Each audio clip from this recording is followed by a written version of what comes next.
we continue. So our next speaker is Marcia Reynolds. She is executive coach in 35 countries of the world. She is a training director of the Institute of Public Health USA, trainer at International Coaching Academy. She is trainer at China and Singapore. Marcia is the author of 3 best-selling books.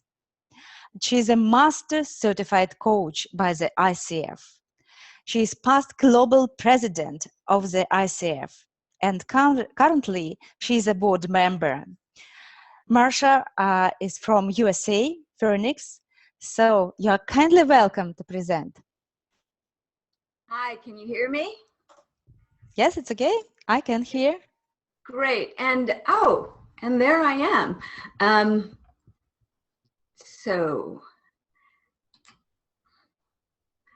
I want to show you my slides.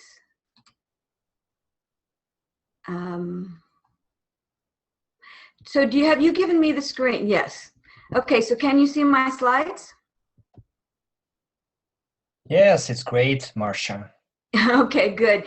I can't see the chat, so I'm going to just work with the slides, and if you can let me know if there's any comments or questions, that would be great. We'll help you. We'll help you out with the question. Okay. Thank you, Marcia. I've been watching, and I've seen that you've done that well. So it's still, the sun is just rising here. It's still dark in Arizona, so I've gotten up early to be with you all. I'm going to go over a lot of what's happening when you engage with your clients, and what is it that we're really trying to achieve when we coach.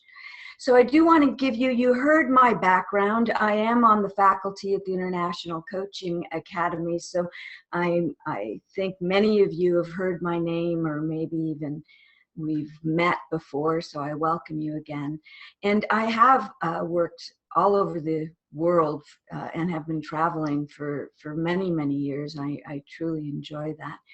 A lot of what I share with you today is going to come from my book, and we have a brief time together, but if you go on my website, which is here on the screen, you'll find training support. So you'll find a lot of the things that I talk about, the models, the exercises, and you can access all of this for free on my website.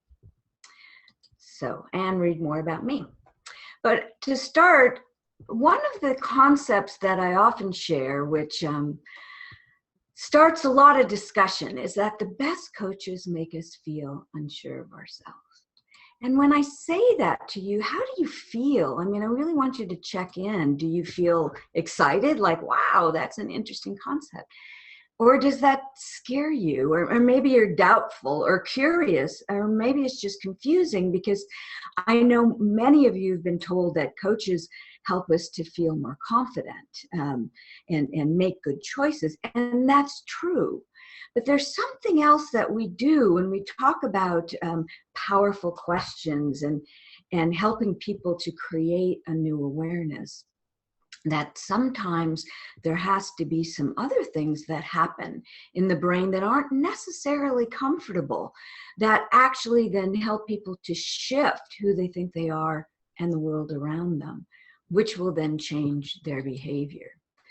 So to do this, though, what happens, why I even wrote my book, was because every time I would assess coaches everywhere in the world, it's like they would do good coaching to a certain point, and then they back off. And I'd say that, you know, there's something that's stopping, and it's not just, oh, they're afraid to hurt their clients, there's other things. Well, I came across this research last year. This Joshua Steinfeld actually did his thesis on what is it that coaches are afraid of. And he interviewed both experienced coaches and student coaches. And he found that, fears are similar, that even when we've been practicing for years, that we're still afraid, well, if I ask this question, will it upset my client? Will it make them mad with me? And just to let you know, I've even had a client, she hung up on me once, but fortunately she came back. But the fear that there will be this awful reaction and maybe they'll even fire me, that stops the coach. And it's not necessarily that it's rational or that will happen, but the fear happens at a non-conscious level, and then the coach doesn't ask the question that could make the difference or make the statement, the reflection, that there's this feeling of, no, my client must feel good about this process and end up very happy. And I'm not saying that client shouldn't be happy, but in the process of getting to, wow, I'm really happy that you changed my life, that there are other things that could be possibly going on. And to really work to mastery in coaching, you have to be comfortable with this process, that the client may not be comfortable before they see the truth.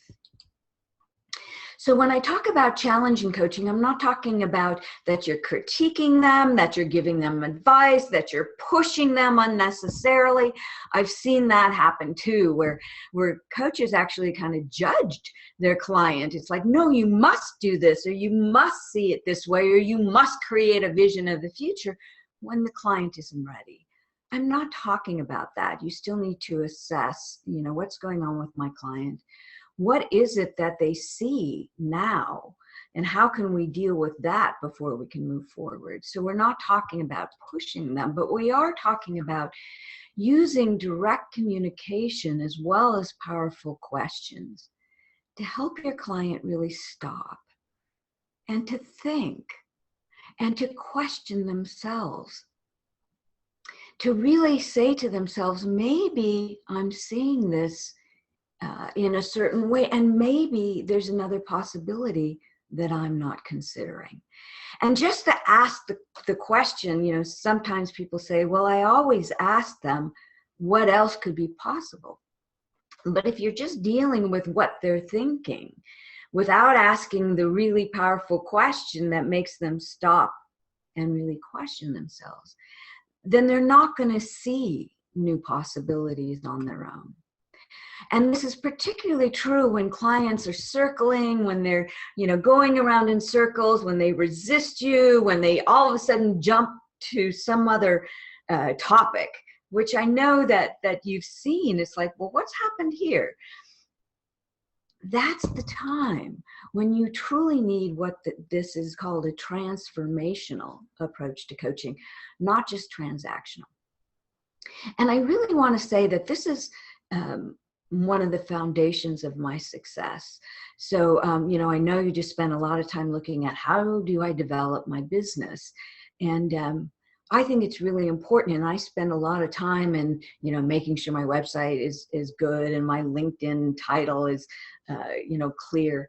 But the most important thing is, do I make a difference with my clients? And if I impact my clients in a really big way, they're going to tell other people.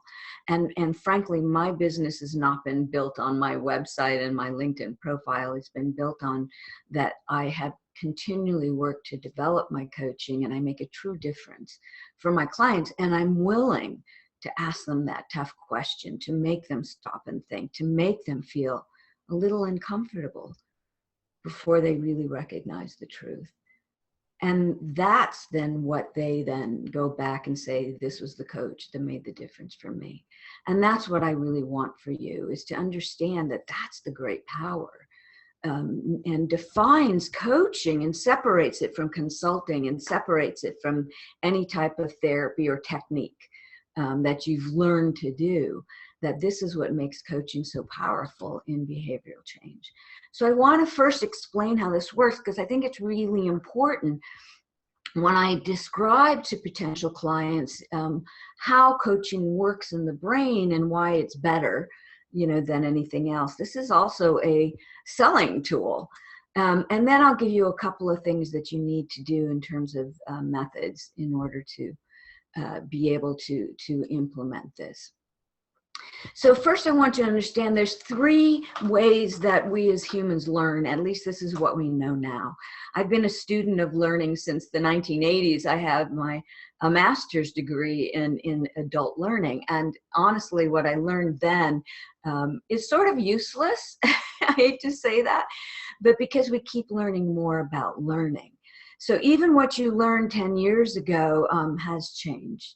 So I think it's really important that we continue to stay up on what is the latest that we understand in learning. We have 3 ways that we're aware of that we learn. We have fact-based telling learning. We have fear-based learning where people, oh, I have to do this or else. And then we have this thing called insight-based learning. And that's what coaching is. Coaching is an insight-based learning process. Right now, it's about the most powerful way of actually changing behavior in the long term. And this is why so many leaders and so many companies are looking at coaching, because they want people to change, and they keep saying people resist and they don't change. But when you look at coaching, coaching is the best way to really create long-term behavioral change. So first off, we have fact-based learning, and this is why it's really important to be able to speak about the difference between coaching and advising. And, you know, some people are out there calling themselves a coach when all they're doing is advising and teaching. And I am a teacher, I am a trainer, and, you know, but I always say training is about inspiring people to learn more. And then hopefully they go out and they practice and they do study more, because that's where learning takes place, is in the implementation, not in the classroom. Fact-based learning it takes place in the cognitive brain. So, you know, you tell me information and hopefully I'll integrate it. The thing is if you tell me something, and these days there's so many things going on, I go, wow, that's really important. And then as soon as we leave, I pick up my phone, I start doing my email, and I go, oh, I have all these emails I have to do. And then I get a phone call, and then I have my email doesn't work now, and I have to do this, and now I don't remember what you said.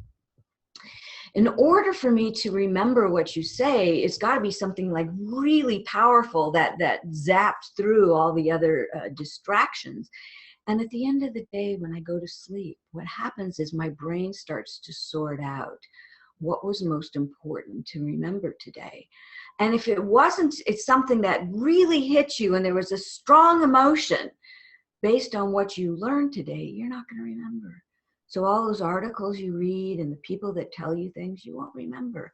I know that a good training day, that if you remember just 1 or 2 things from what I teach you in 8 hours, that's a good thing. But the thing about information is, even if you remember it, it doesn't necessarily change behavior. I mean, think about it. How many things do you know that you should be doing today? You know this, the facts are there, but you just don't do it. And there's just so much research that in the health field, that when patients are told, if you don't do this, you're going to die, that they change their behavior for a week or 2 and then they go back. You know, so information doesn't necessarily change people's behavior. And so this is why when I work with leaders and I say, you know, telling people what to do doesn't work. There has to be another way. So then we look at fear-based. And you know, there's still so many leaders and companies that are based on threat and reward, do this or else. You know, and the problem with fear-based learning is that people do learn. Either they'll do it, okay, well, I need to do it, and they'll do it for a short term, or they may learn forever. But fear-based learning happens down here in the primitive brain, which means it's very concrete and very permanent. And so it becomes, this is what I have to do. And then you tell me, okay, the world has changed, now you need to change that. But I've learned it in a very concrete way. And so it's not adaptable. And so we talk about having agile learning environments. But if you teach me under fear, I'm not agile. My memory then is locked. And then companies say, well, people resist change. Well, they resist change because they learned under fear. So fear-based learning works, but it's totally not efficient in this changing, crazy, chaotic, unpredictable world where you need people to now do things differently quickly. So we really don't want to count on fear, because fear is nearly impossible to change, and people then resist it. So and we rationalize then, you know, why we shouldn't do things differently.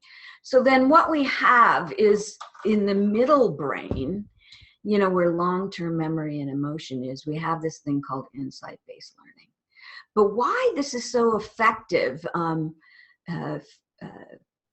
for behavioral change is because the structures that need to change in order for us to change our behavior are actually in the middle brain. Insight-based learning is the creative process. It's that aha moment. And what happens is we have this thing in the middle brain called ego. Ego's gotten a bad rap. We say, oh, he has a big ego. But frankly, we all have big egos because that's how we survive. My ego is how I see the world and how I define who I am. And so what happens at this kind of non-conscious level is I observe things, and if it aligns with my ego, then I go with it. If it doesn't align with my ego, then I don't do it, I resist it. So how I see myself and how I see the world is how I then choose to act. Again, this is a non-conscious process. We don't stop all day long and say, I wonder why I did that. I wonder why I'm thinking that way. But that's what great coaching does. It makes you stop and say, I wonder why I did that. I wonder why I'm thinking like that. Because what happens is the ego is defined by our belief system, who I think I am, which then creates the rules that I live by. And I defend this because this is, you know, my way of surviving in the world. And that's why people get defensive when you say something that shocks, you know, their brain. But there's a discomfort there as well when you shock their brain, but yet it's the best way for them to actually stop and reflect on this ego structure, which they will not do on their own. We naturally don't do this, but this is what creates the aha moment. So when I say to you a reflection and a question that makes you stop, and let me give you an example. One time I was complaining to my boss, and this is a natural complaint of many high achievers, is that nobody works as hard as I do. They just don't understand. I work so hard. They don't get, you know, how important this project is, and they need to work harder. I don't know what's wrong. So this is a standard complaint of high achievers. So I was complaining like this, and my boss says to me, wow, it just seems like everyone disappoints you, which was a reflection. That was direct communication. He held up the mirror. Everyone seems to disappoint you. It made me stop and go, is that true? Is that my belief? Which, again, we rarely do on our own, but I started to question. And then he asked me the question. He says, will anyone ever be good enough for you? And that cracked right through that ego wall that made me truly stop and say, wow, am I destroying my relationships? Am I setting up bad things for myself? That just made me start to question all these things that I would never stop to question on myself. That's what great coaching does. It holds up the mirror and just says, wow, this is the way I hear you thinking. This is what I see in your reactions. You seem to be very angry about this. And then we just ask the question, and sometimes it's just a curiosity. Is that true for you, or why is that occurring? That makes us stop and question ourselves. We don't see the world as this thing called reality. We all make up our reality. We see things as we have created this reality in our brain. And what coaching is that brilliant moment to where you ask me that question, you hold up the mirror and you ask me the question, where I see this, for just this moment, how I see the world. So we break through this ego structure. You can do this with a surprising fact. So if you tell me something, then I go, wow, I really didn't know that. That's amazing. And then I go and I tell someone else, and then I tell someone else. That could imprint in my brain. So it's true that information can change this, but it has to be so amazing and so breakthrough, and that I will share it and repeat it, that might change my brain. Short of that, what truly changes the brain is that disruptive reflection, which direct communication is my favorite competency, is just holding up the mirror where people go, wow, I didn't realize I was thinking that way, or that I got really angry about this, or that powerful question that makes me really stop and question myself. If you want to see how this works, there's actually 2 books that I recommend. This one on the screen, The Thinking Fast and Slow by Daniel Kahneman. He really talks about how we need disruptive reflection and powerful questions, and we need to count on other people to do this because we just don't do it for ourselves. And that's why I think the power of coaching, you know, to do this for something that I, as a human, even a well-studied human being like myself, and I think I practice reflection, I'm still call my coach when I get stuck. And also there's a book called Who's in Charge? About do we have free will, which really questions, are we capable of doing this ourselves, of reflecting on our own thoughts and asking ourselves the powerful questions. And again, this neuroscientist, Gazzaniga, says we're not, that we truly need a trusted partner to do this for us. And that's why I think this is really critical that you understand this process so you can convey this to your clients, that transformation is when the light of awareness breaks through that ego structure and you see this new truth and gain a new insight about yourself and the world around you.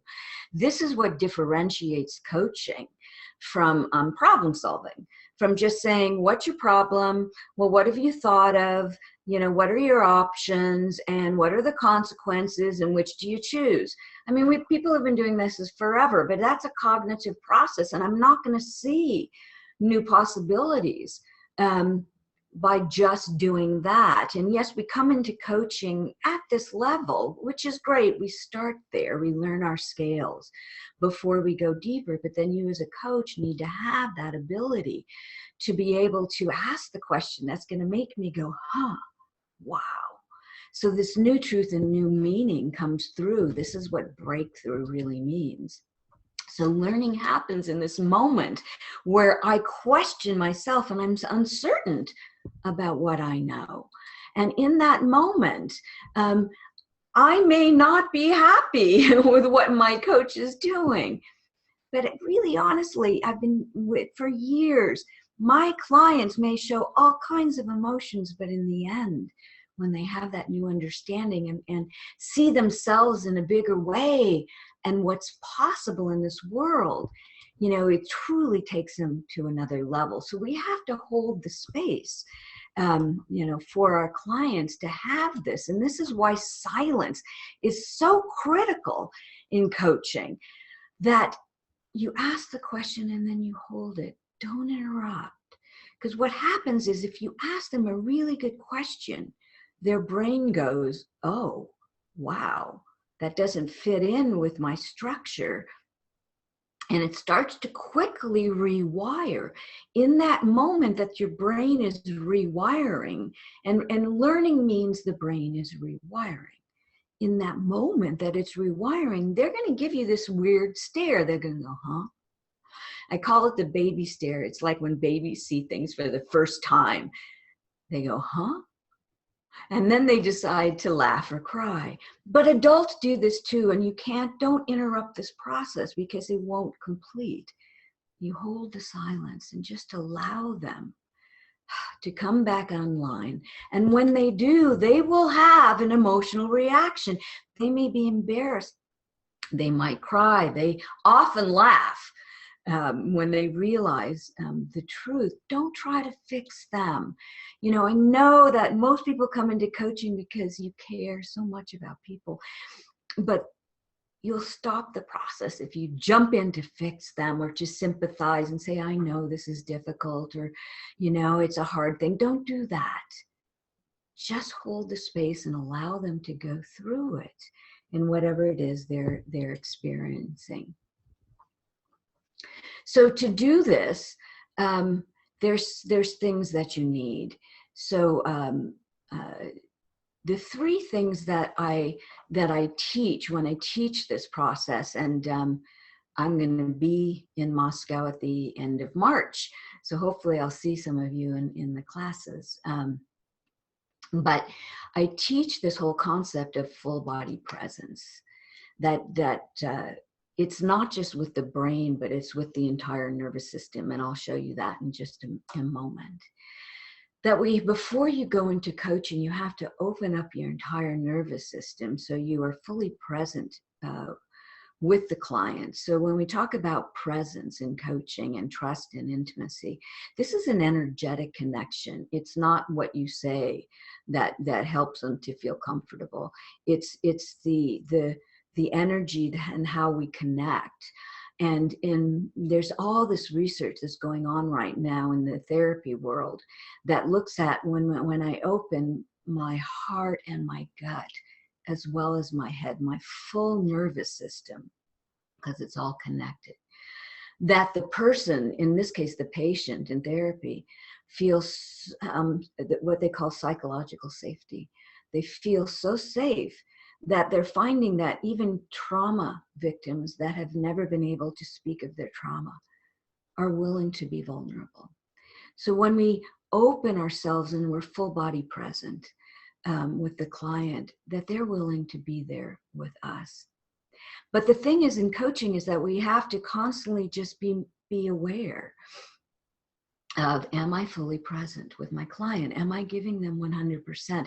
If I'm analyzing what they're saying in my brain, then I'm not fully there.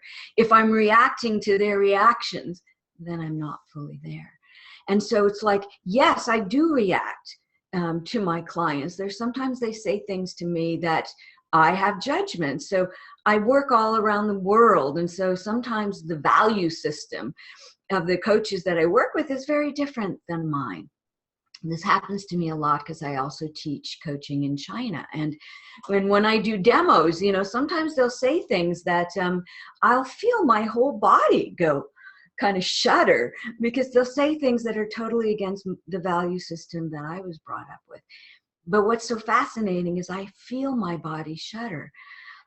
And so I know, I take my breath, I let it go, and I just come back to being present. I don't even have to think about why I just felt a judgment or felt a reaction. I just sense, wow, that was interesting, and then let it go, because my job is to be 100% present with my clients. So it's a full body presence.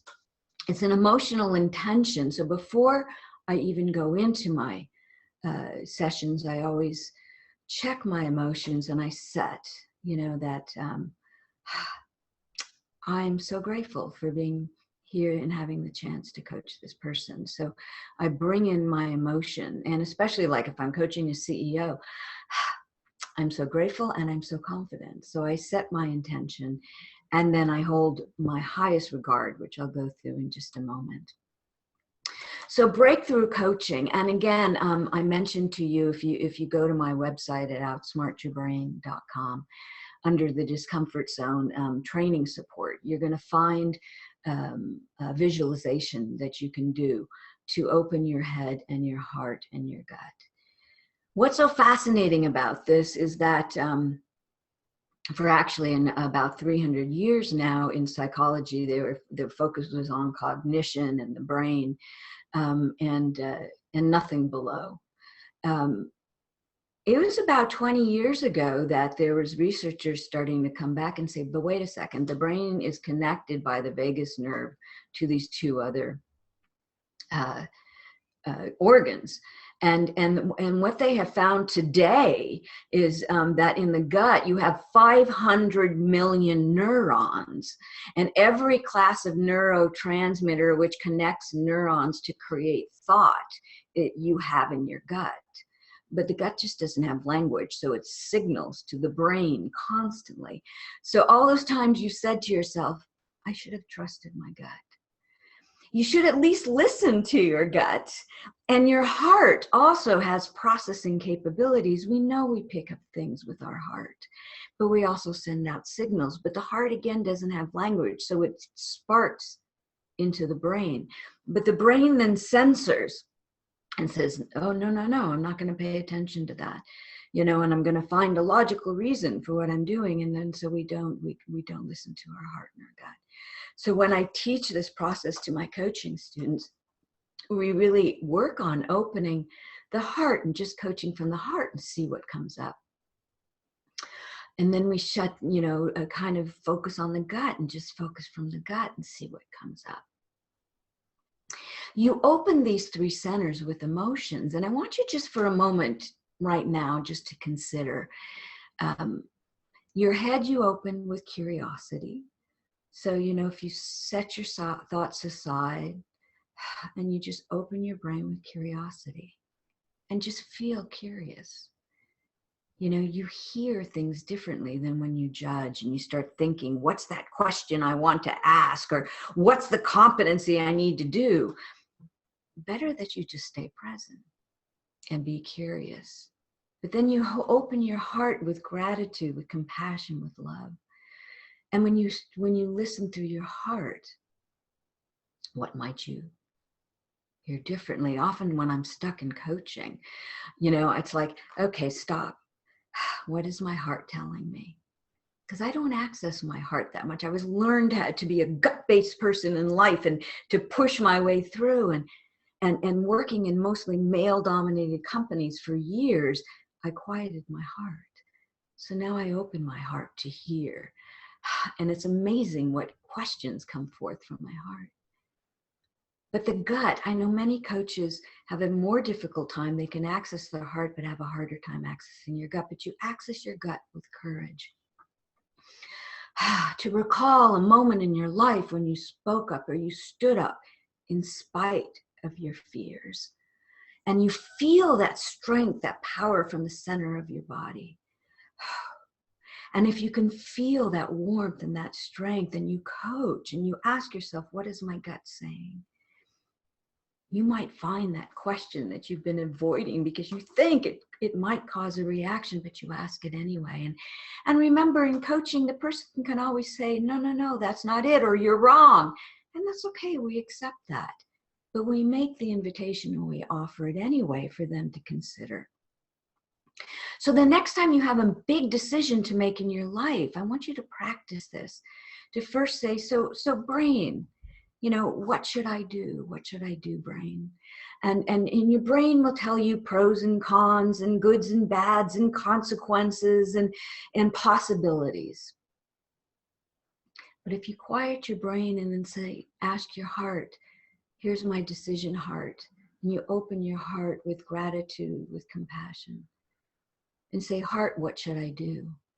Your heart might have a different answer for you. And I want you to consider, and I'm not saying that the heart is smarter than the brain, but you need to consider what the heart says. And then when you take that big decision, and then you quiet your head and your heart, but you open your gut with courage and say, gut, what do you think I should do? You might have a different response. And then you write it down, and then you compare all three. And then you decide.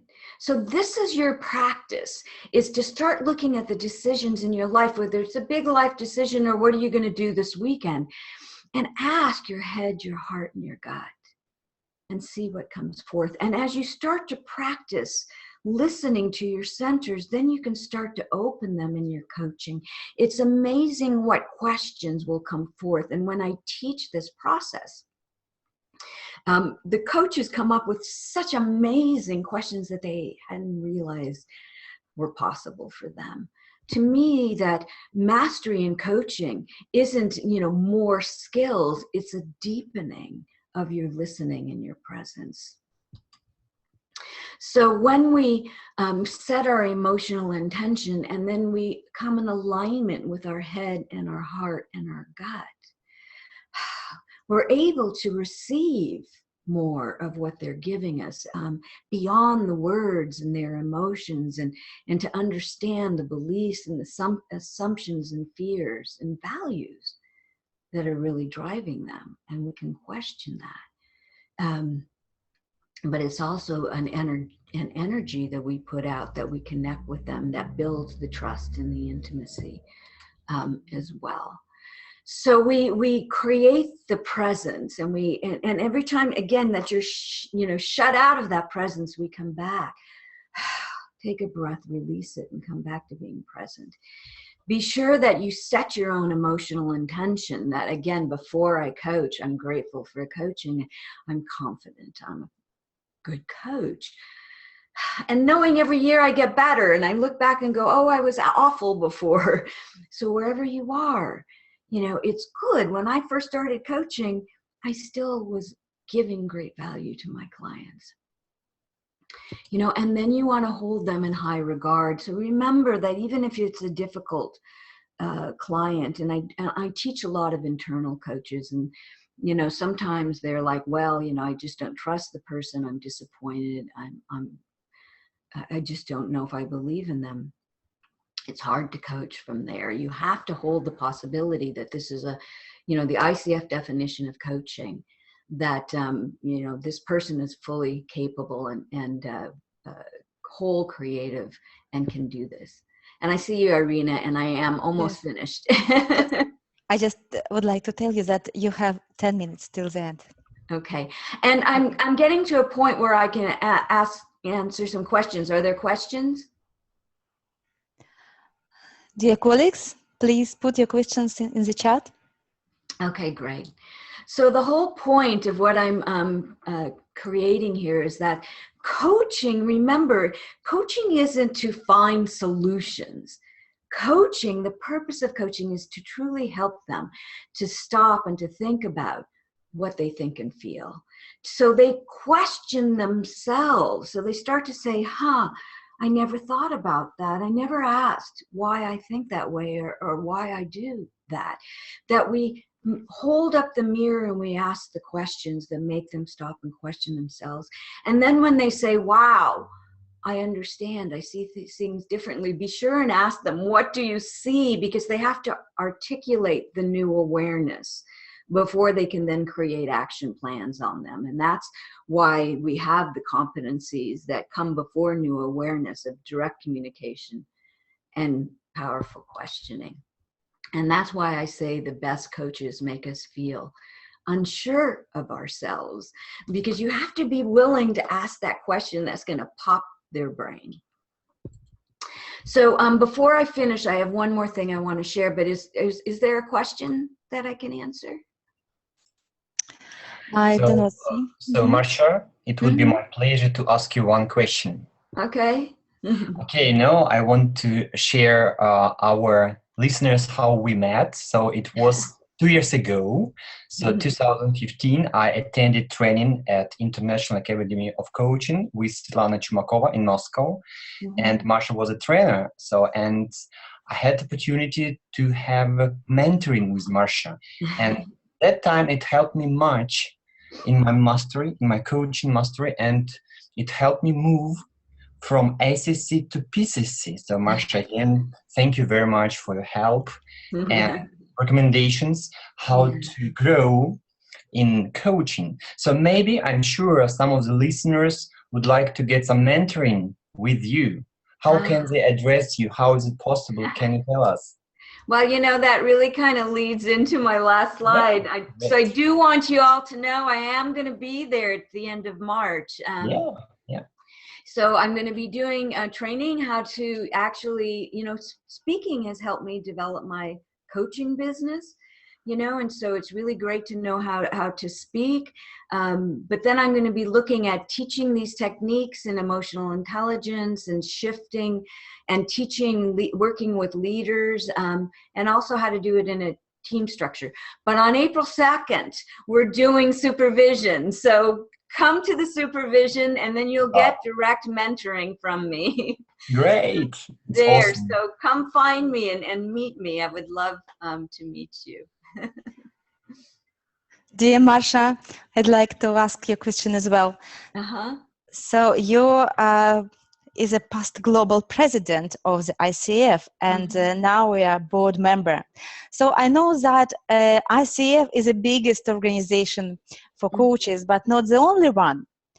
Do you know something about collaboration of ICF with other coaching societies? Sure. Or yes, could you please tell a bit? You know, it's interesting because at the beginning when we created the ICF, we knew that there had to be a strong professional association that supported coaching, not just for the coaches, but for the world to see coaching as a legitimate profession and not to get it blended into other things. So we immediately started certification, and to this day worldwide, the ICF certification is the most recognized and accepted. There's around the world. The ICF is in constant communication with other certifying bodies and recognizes that you know, if you're board certified coach or the EMCC certifies that, you know, this is important. And if you are working with people around the world, it's most likely they're going to know ACC, PCC, MCC before they understand what the other ones are. So I don't think to say, oh, you should only do ICF. I think that it's valid. You know, people come together, coaches support each other. There's certification that's specialized in some of these organizations, like executive coaching. You know, the ICF doesn't have specialization yet. Looking at it though, but the most recognized and strongest association in the world is the International Coaching Federation. And I'm not just saying that because I'm on the board, but because, you know, I was the president of ACTO, the Association of Coach Training Organization. So I'm very familiar with accreditation and certification around the world. And I think that you still need to look at the ICF regardless of the great value in these other associations. Thank you very much. We have a couple of questions in our chat now. I see from Alexei. Thank you for so interesting and deep presentation. Do you know any international resources to find clients from all over the world? Everybody interested? Yeah, it's an interesting question. You know, I'm going to just come back to my own business development. You know, the ICF has a direct, a registry. I mean, people can go in and look for coaches. And there are people that, you know, put out there, if you pay your money, you can be in our registry and we'll get you clients. The problem is if there's hundreds of coaches, there's no way they're going to give them all business, you know, and so the top coaches are going to get most of the business. For me, besides my own development of my own business, one of the things the ICF did for me was that I met other coaches and we formed alliances, and then we went to companies and said, we can coach all your leaders because there's 10 of us. And we're, you know, and we're all certified and we're good coaches. And so it's my alliances with coaches that we were then able to get very large global clients that gave us business. And I met all of them through the ICF at the conferences. So go to the conference this August, the global conference, the ICF conference, and meet your colleagues. And don't compete with them, align with them to get bigger business. I think that's the best way to do it. Otherwise, be careful of the places that say, give us your money and we'll give you clients. Just be careful of that. Another question is from Ekaterina. What advice could you give to the beginner coaches in terms of coaching in other countries and in a foreign language? Thank you. You know, it's interesting because I coach in Russia and I don't speak Russian, although my grandmother did, but I don't. You know, I know many people that cross over, but you have to, you know, your English should be good enough that they understand you through the accent. It's really the accent that makes the difference. I'm often asked to teach in global companies because I don't have an accent. I don't think I do. So I would work on that. But please understand that this is a global marketplace, regardless of what our leaders say, that in many global companies, even though they're a US company may be in Russia, the leaders still speak Russian, you know, and they may want you to coach in English, but you're going to have a better understanding of their mindset because you come from the same place. And so I think it's great value that if they have their leaders, that their native language is your language. I think that's an asset, more so than just an English speaker. But, you know, I would look at what are the most common languages, English, and what is the second one, Spanish these days. If you can speak Spanish, you've got business. You know, I've tried, I've taken it 6 times and I'm no good at languages. But Okay. yeah, but I would say really work on your skills too, so you're clear through your accent. Okay, thank you very much. I see 2 people so ask question. May I ask? So, Dmitry, how? Actually, we are on time. So, Marcia, if you have 5 minutes. Yeah, sure. Yes, great. Thank you very much. Next question. What about will be your next book? You know, that's interesting. I am rewriting my first book, Outsmart Your Brain, because it needed updated. So that will come out in probably mid-year. But I'm really looking at the whole, you know, we've been teaching emotional intelligence and it's a good concept, but this ability for me to stop and reflect on what am I thinking and what am I doing, this what I call reflective intelligence, I think is a foundational skill that's not been taught well. And again, some neuroscientists say that we're not capable of this, but I believe we are. Because like I told you, you know, when I'm coaching, I can tell, I just had a reaction, you know, and I can catch it and breathe and let it go. And then I can think about it later. What happened? Why did I react to that? What judgment did I have? What fear did it bring up? And I think that capability of coaches and all humans to be able to do that, especially in a day like, you know, today when the world is a bit where we're fighting, to really understand, why am I reacting this way and what choices do I have? To me, that's free will. And for us to truly have free will beyond what our brain says, we have to be able to have this reflective capacity. So I think I'm going to write about that. Thank you very much. And I see the last question. So I would like to do a supervision with you, but I live in France. Do you do it just in Moscow, in France as well? Not live. I haven't been to France in quite a while, unless you have a group of people, you know, that want to bring me over.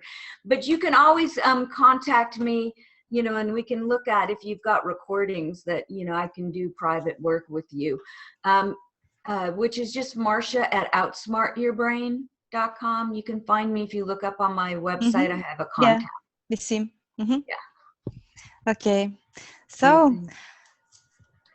Thank you very much, Marcia. So it was really exciting, really wonderful. Good. Thank you so much. And we wish you good luck. Thank you.